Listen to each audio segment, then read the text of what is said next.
3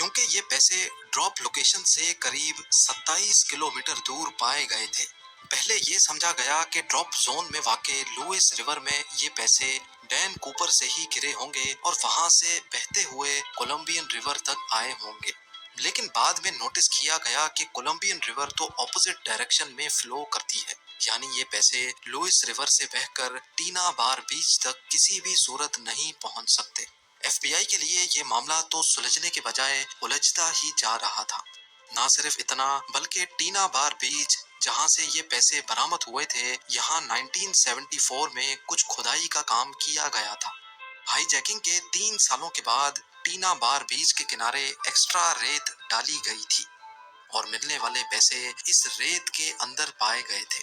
اس نئی انفارمیشن سے تو یہ ظاہر ہوتا ہے کہ ڈین کوپر یا پھر اس کے کسی ساتھی نے جان بوجھ کر کیس کو الجھانے کے لیے 3 سالوں کے بعد ٹینا بار بیچ پر آ کر یہ پیسے دفنائے تھے۔ اس کیس کو لے کر ایف بی آئی نے کوپر جیسے دکھنے والے لوگوں سے انویسٹیگیشن کی، لیکن کوئی خاطر خواہ سراغ نہ مل سکا۔ کئی تھیوریز یہ بھی کہتی ہیں کہ کوپر شاید کوئی ٹرینڈ ملٹری کمانڈو تھا، کیونکہ جو پیراشوٹ وہ اپنے ساتھ لے کر گیا تھا وہ ایک ملٹری پیراشوٹ تھا اور اس کو آپریٹ کرنا اس پیراشوٹ سے زیادہ مشکل تھا جو وہ پلین میں ہی چھوڑ کر گیا تھا۔ 1980 میں $5,800 کیش ملنے کے علاوہ بقایا 9,710 نوٹ دوبارہ کبھی نہیں مل پائے۔ ایویڈنس کے طور پہ ایف بی آئی کے پاس ڈین کوپر کے اس اسکیچ کے علاوہ صرف یہ ٹکٹ ہے جس میں اس نے خود اپنا نام لکھا تھا اور یہ ٹائی